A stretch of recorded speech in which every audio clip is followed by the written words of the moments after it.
Spargente in centro a Treviso nel pomeriggio il sindaco Conte ordina ai vigili e protezione civile di chiudere il libero accesso attraverso i varchi al Cal Maggiore. 1077 nuovi positivi nelle ultime 24 ore, l'indice R contiene la marca sotto l'1, ma le possibilità di contagi nelle feste, dice l'ULS 2, nelle feste di Natale ci preoccupano. In vigore intanto da stamani nuovi obblighi per baristi e clienti inseriti nella nuova ordinanza regionale esercenti rassegnati. Il vaccino anti-Covid pronto dopo l'Epifania tra il 10 e il 15 di gennaio, l'annuncio di Zaia pronti ad agire 24 ore su 24, questa ad oggi è l'unica soluzione alla pandemia. Il Consiglio di Stato riammette l'uso dell'idrossiclorochina come cura precoce contro il Covid dopo lo stop dell'AIFA. Il sindaco di Santa Lucia di Piave Szumski, come medico l'ho sempre usata.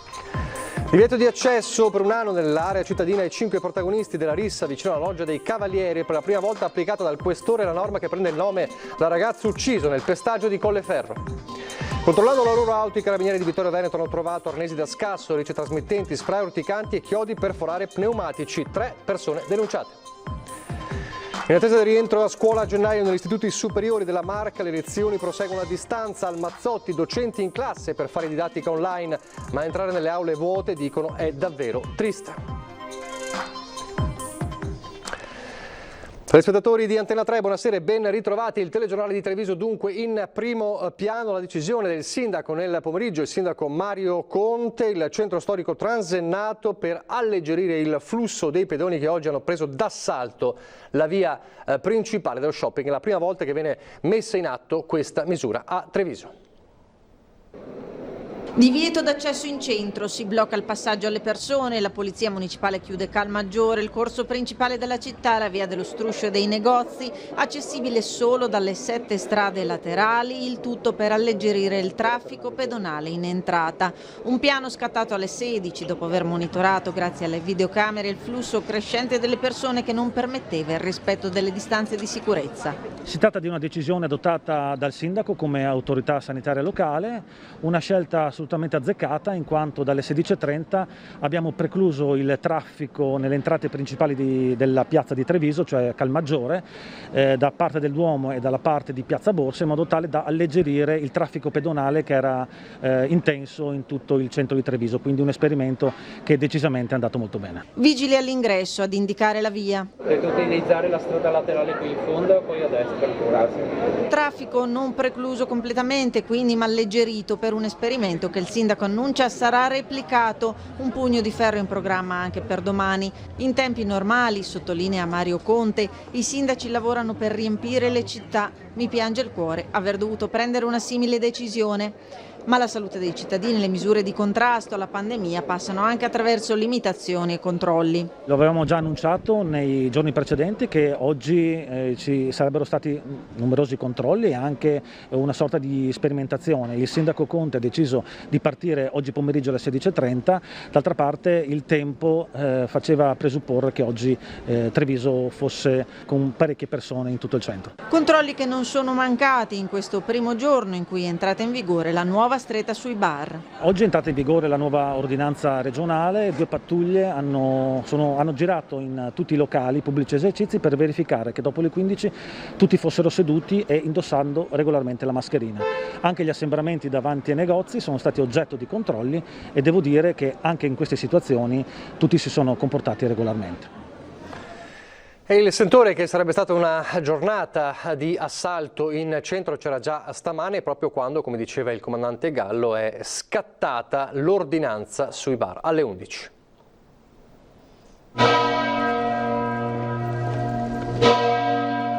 È scoccata l'ora dell'ulteriore stretta sui locali in chiave anti-assembramento. Ordinanza in vigore da oggi che va a toccare orari e modalità di consumazione. Un'ulteriore restrizione di tutto quello che già è difficile fare.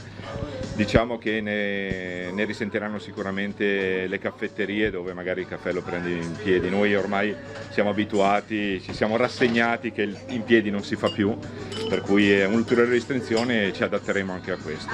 L'obbligo è quello di stare seduti al tavolo a partire dalle 11 fino alla chiusura alle 18, vietata la consumazione al banco. È un'ordinanza un po' particolare, molti dei clienti, diciamo dei locali d'osteria dove c'è un banco, non sono molto abituati a rimanere seduti, conoscono benissimo le regole e si comportano di conseguenza, magari non sono molto comprese. Regole che hanno fatto discutere nei giorni scorsi. Ad oggi i baristi, più che rassegnarsi alla novità, rispettare le regole e dover mandare via i clienti in un sabato in cui il centro è gremito nonostante il divieto di passeggio, non possono fare. Quando non c'è posto se ne vanno, però vabbè, bisogna accettare insomma. Clienti che si adattano e accettano le restrizioni, compreso l'invito ad indossare la mascherina anche al tavolo. In ogni caso lo faccio anche volentieri perché siamo fra amiche, ma non si sa mai. Le regole devono essere rispettate, sia i clienti che l'osto. E la stanchezza per restrizioni e di PCM che si susseguono fa capolino davanti a Cassugana, come in altre sedi municipali da nord a sud, quella firmata dalle mascherine tricolore, un cartello con scritto "Non si muore solo di Covid" e un albero con i regali che il governo avrebbe lasciato agli italiani, mutuo, tasse e bollette.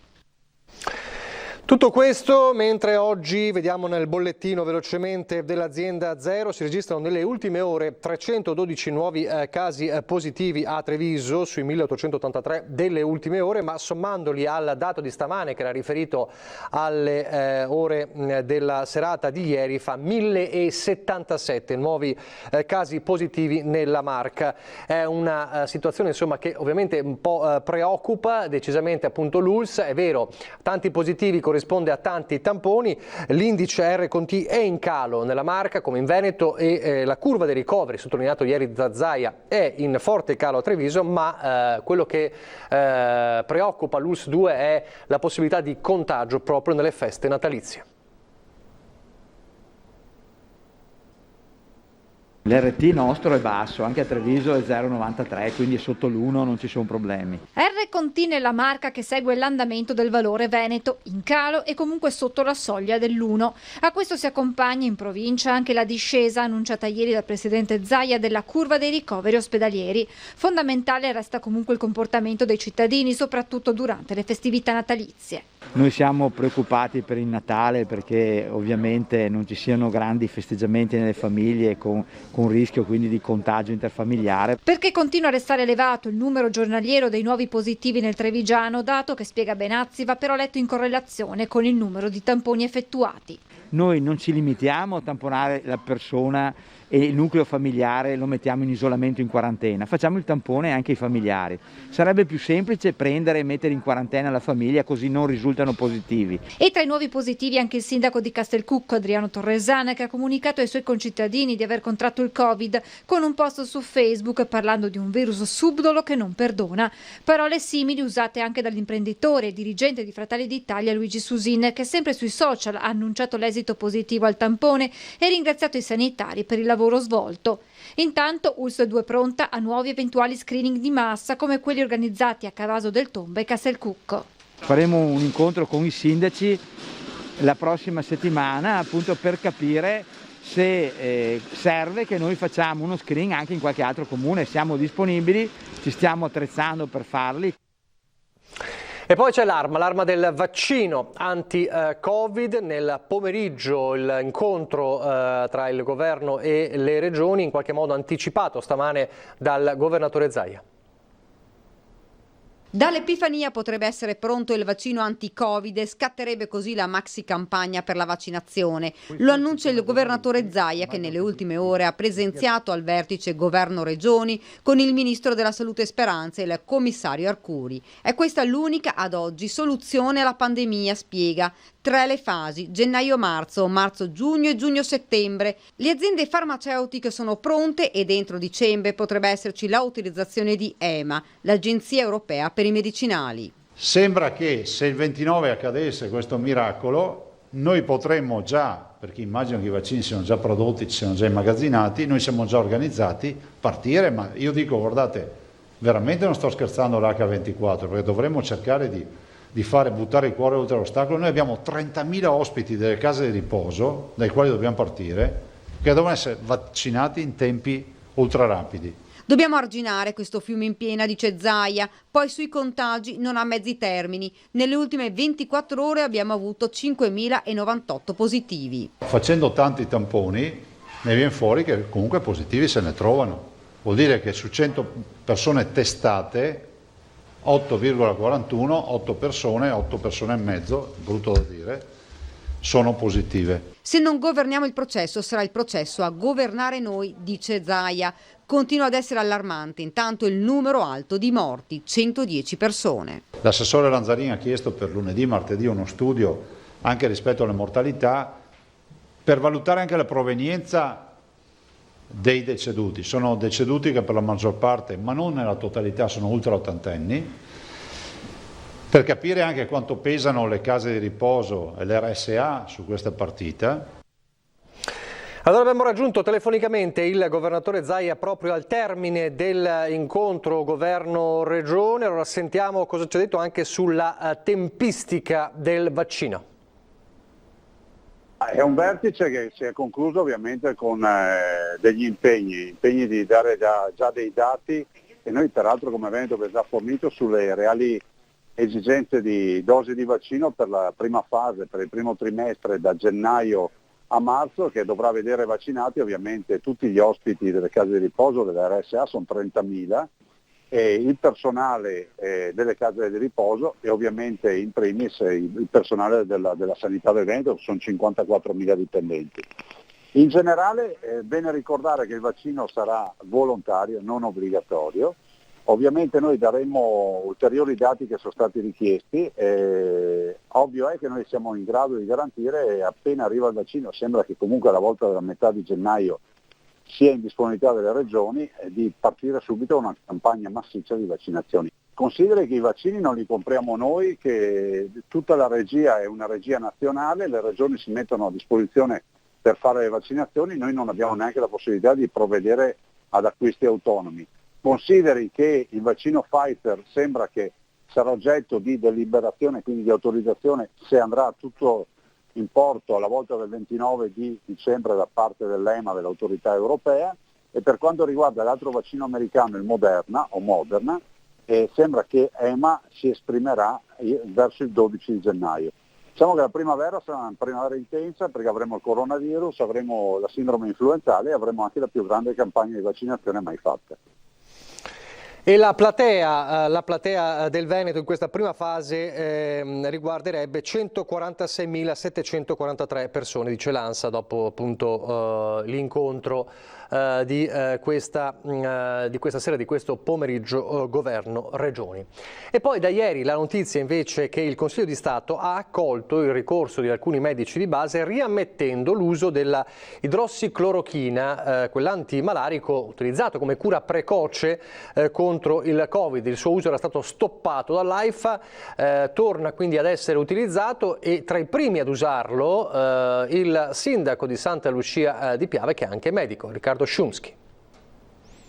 L'idrossiclorochina potrà tornare ad essere usata nella cura dei pazienti affetti da Covid-19. A stabilirlo è stato il Consiglio di Stato, ribaltando lo stop decretato dall'Agenzia Italiana del Farmaco e accogliendo così il ricorso presentato da un gruppo di medici di base, fra questi anche il sindaco di Santa Lucia di Piave. Il Consiglio di Stato ha recepito che il divieto di usarla non ha nessun senso di essere, anche perché, diciamolo, su un farmaco che è usato da 70 anni, tutti questi paventati, clamorosi effetti collaterali non li abbiamo mai visti a quelle dosi che usiamo noi. Certo, se uno gli dà 10 volte la dose che usiamo noi, può succedere di tutto, ma per qualsiasi farmaco. L'idrossiclorochina è un farmaco antimalarico normalmente usato in ambito reumatologico, ma nella prima fase dell'epidemia era stato utilizzato anche per il trattamento dei pazienti Covid. E proprio questo suo utilizzo fuori etichetta, inizialmente consentito, era stato sospeso da AIFA.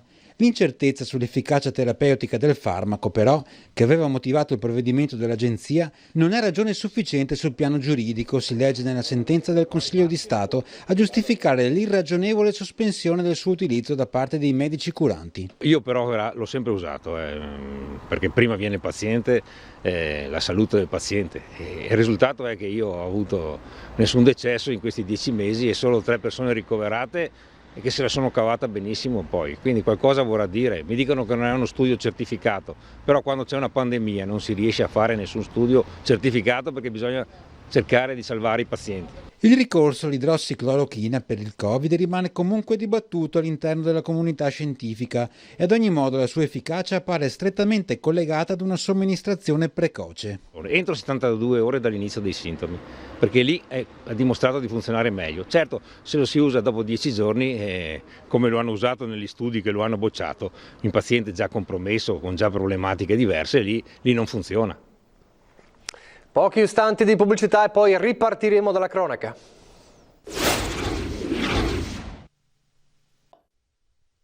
Rieccoci in diretta il telegiornale di Treviso, riportiamo dalla cronaca. Per la prima volta a Treviso viene applicata dal questore Vito Montarulli la cosiddetta norma Willy, il nome di Willy Monteiro Duarte, il ragazzo ucciso nel pestaggio avvenuto a Colleferro lo scorso settembre, lo ricorderete.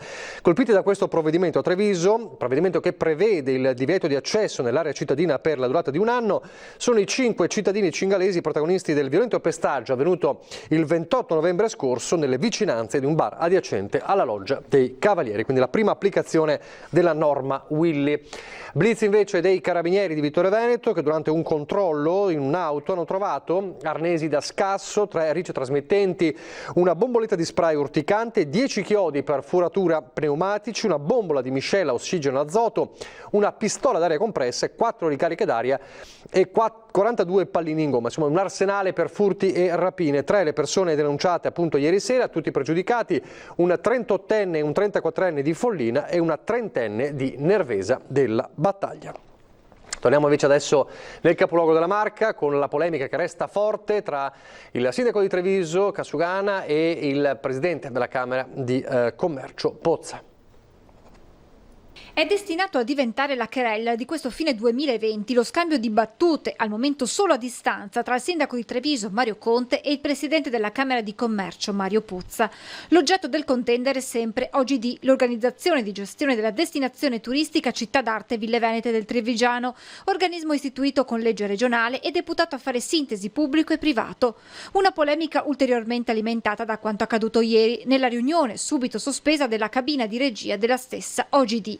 Una tensione tra Casugana e l'ente camerale sempre più forte. Tra il Comune di Treviso e la Camera di Commercio è evidente che c'è della tensione, d'altronde se si sceglie, come ha fatto il Presidente Pozza, di utilizzare i giornali per confrontarsi, credo che non sia la soluzione giusta. L'amministrazione comunale è sempre stata disponibile a dialogare, è sempre stata disponibile a trovare soluzioni e lo è anche questa volta, di certo però devono cambiare le modalità. Una partita, quella del turismo, che puntualizza il primo cittadino, riguarda non solo lui ma tutti i suoi colleghi sindaci. Tutto un territorio è chiamato a una sfida importantissima che è la sfida turistica del futuro.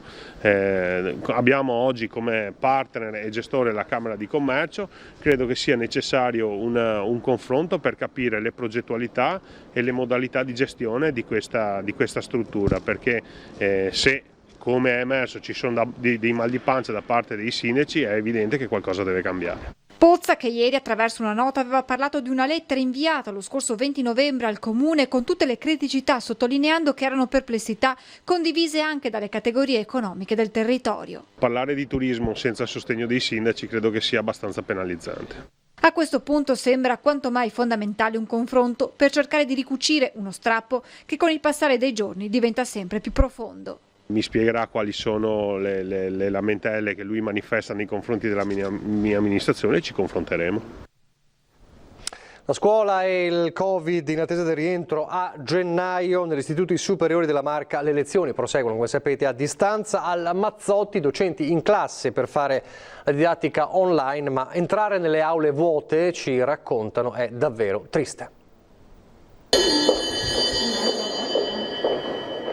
La campanella che suona, ma nell'atrio deserto dell'Istituto Mazzotti di Treviso non c'è il vocale dei ragazzi, non ci sono le corse verso le aule con la cartella in spalla. Classi, palestra, laboratori vuoti in un anno scolastico che nessuno potrà dimenticare, segnato da un virus che ha stravolto la vita di tutti a partire proprio dagli studenti.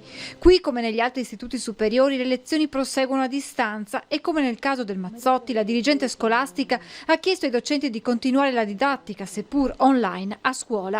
Per gli insegnanti però entrare nelle aule vuote è un colpo al cuore. Non mi dica questo perché guardi, mi commuovo già solo all'idea.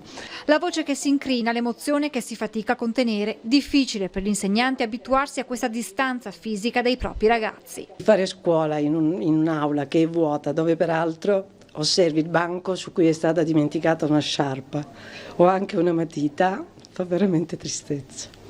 La speranza è che l'anno nuovo porti un ritorno alla normalità a partire dal rientro in classe dei ragazzi per ridare alla scuola quello che è il suo vero valore. La scuola è gioia, è il rapporto più bello che noi abbiamo e la soddisfazione più grande che abbiamo noi come insegnanti non è tanto quello che riusciamo a passare loro in termini di conoscenze o di competenza, quanto quella relazione, no? Che passa da noi a loro e che aiuta a crescere loro e che nello stesso tempo aiuta noi adulti a rimanere sempre comunque giovani grazie al loro aiuto e ad imparare, perché anche noi impariamo da loro tantissimo.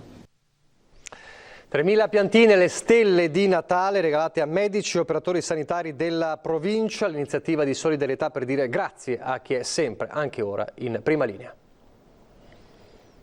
Quello che rimane nel cuore è la grande disponibilità che hanno dimostrato tutto il personale sanitario, dagli OS agli infermieri, ai portantini, ai medici, nel prodigarsi per ricevere tutti i pazienti che hanno bisogno di sostegno e trattamenti in questa fase.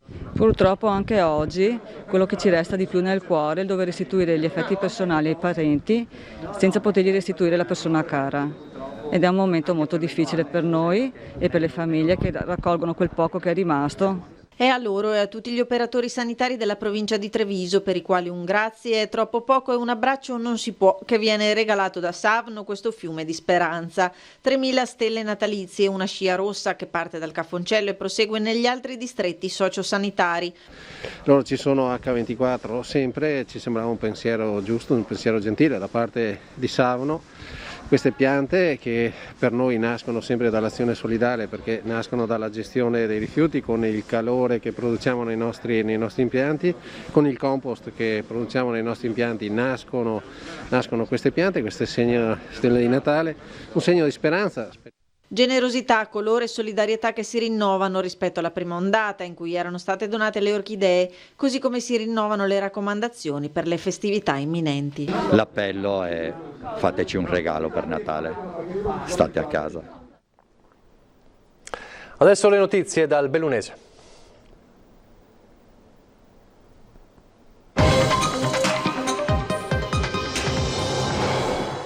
Allora, mentre è andato in scena è finito poco fa il flash mob, la camminata lungo il corso principale di Cortina d'Ampezzo delle categorie economiche, ricorderete abbiamo raccontato ieri di questa manifestazione, il grido degli albergatori del Bellunese è sempre più forte per l'incertezza del periodo.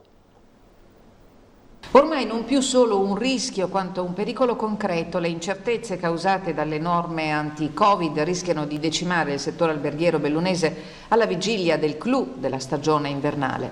In mancanza di certezze, di chiarezze da parte del governo sia nazionale che regionale non permettono una programmazione, anche perché d'inverno c'è il problema che non è come l'estate che non hai bisogno di riscaldamento, un albergo lo devi riscaldare con 2 o 3 giorni, anche 4 o 5 di anticipo. In questo clima il grido di allarme è concreto per le centinaia di imprese turistiche bellunesi che non sanno cosa potranno fare o meno a Natale, senza indicazione sugli spostamenti dei turisti, con la confusione che limita la ricettività. Stando così le cose, è probabile che un albergo su 2 non aprirà per le prossime feste e che la medesima situazione si ripeterà in particolar modo nei mesi di febbraio e marzo, tipicamente votati alle settimane bianche. Il turismo invernale ha bisogno adesso di sapere se i turisti stranieri potranno arrivare in Italia e se sì, a quali condizioni, dice De Cassan.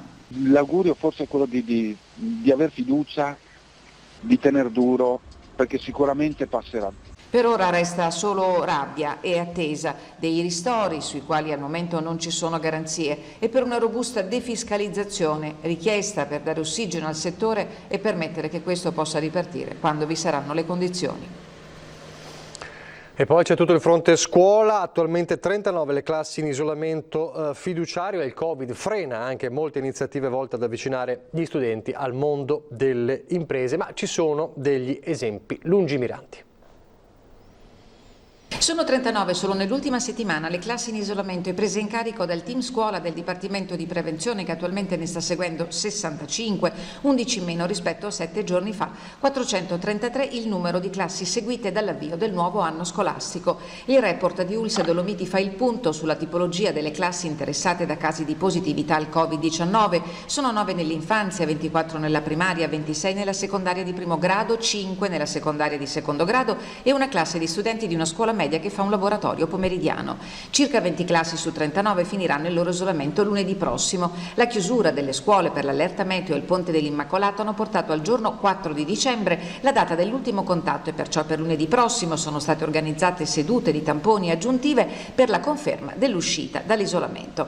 Il Covid sta pesando non poco sulla scuola. Gli studenti torneranno in classe il 7 gennaio, probabilmente con orari e ingressi contingentati. Pesanti sono stati i contraccolpi per i ragazzi che seguivano l'alternanza scuola-lavoro, ma molte iniziative fortunatamente sono proseguite e con successo.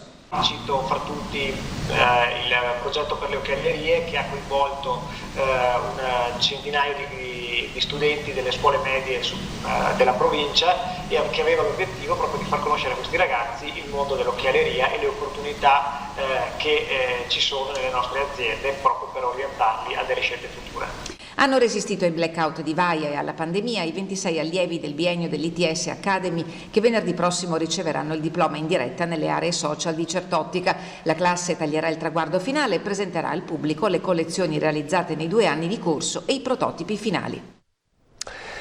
Siamo come sempre in chiusura alla rubrica Il tuo presepe. Allora stasera vediamo le creazioni del piccolo Tommaso di Ponte di Piave, della famiglia Triscari o Triscari di Maserada, Manuel ed Elena di Fontanelle, Alessandra di Oderzo e Vanessa di Sanfior.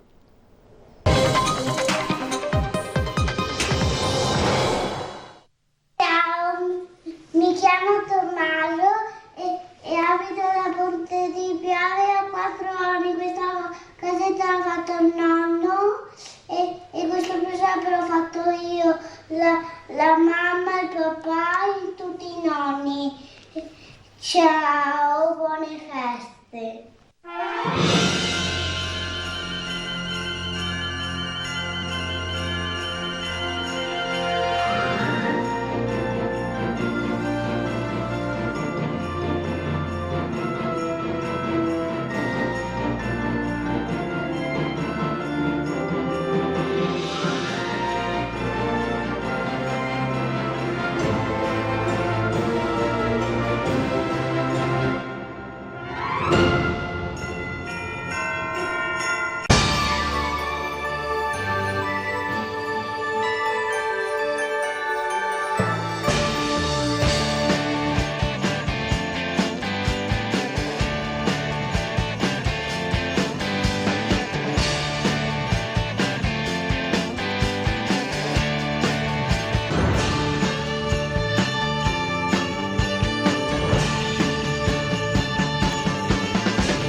Allora, come sempre, il cartello per mandare con il numero WhatsApp per mandare le vostre creazioni, eccolo qua, 351 175 5340, mi raccomando almeno 20 secondi di video, anche di più se volete ovviamente, e soprattutto ricordatevi in orizzontale. Continuate a mandarci, ce ne sono tantissime, abbiate pazienza, ovviamente li faremo vedere tutti quanti e quindi continuate anche a mandarceli. Grazie ancora, vi lascio allora alle previsioni del tempo, grazie per averci seguito e arrivederci.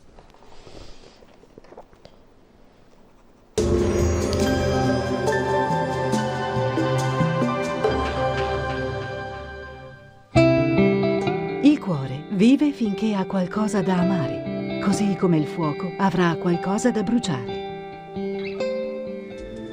Benvenuti al meteo. Si rinforza l'alta pressione e dunque il tempo migliora ulteriormente sul nostro territorio in questa domenica 13 dicembre. Nel dettaglio sul Veneto la giornata di Santa Lucia sarà contrassegnata dal bel tempo. Il cielo sarà sereno o al massimo poco nuvoloso, solo con locali foschie o nebbie al mattino sulle zone di pianura e nei fondovalle, ma saranno in rapido dissolvimento. Non sono attese piogge particolarmente degne di nota. Temperature minime in calo comprese tra -1 e 2 gradi, valori massimi invece in lieve aumento tra gli 8 e gli 11 gradi. Ci spostiamo ora sul Friuli Venezia Giulia, anche qui giornata in prevalenza soleggiata, cielo poco nuvoloso, salvo la presenza di locali addensamenti al mattino, ma saranno del tutto innocui. Temperature minime fino a 6 gradi, massime sui 10-12 gradi. Uno sguardo infine alla situazione del Trentino Alto Adige, anche qui tempo stabile, ampio soleggiamento, vedete su tutti i settori, qualche nebbia nelle ore più fredde. Temperature minime di qualche grado sotto lo zero, massime sui 6-7 gradi all'incirca. Dal meteo per ora è tutto, vi auguro un buon proseguimento in compagnia di Antena 3.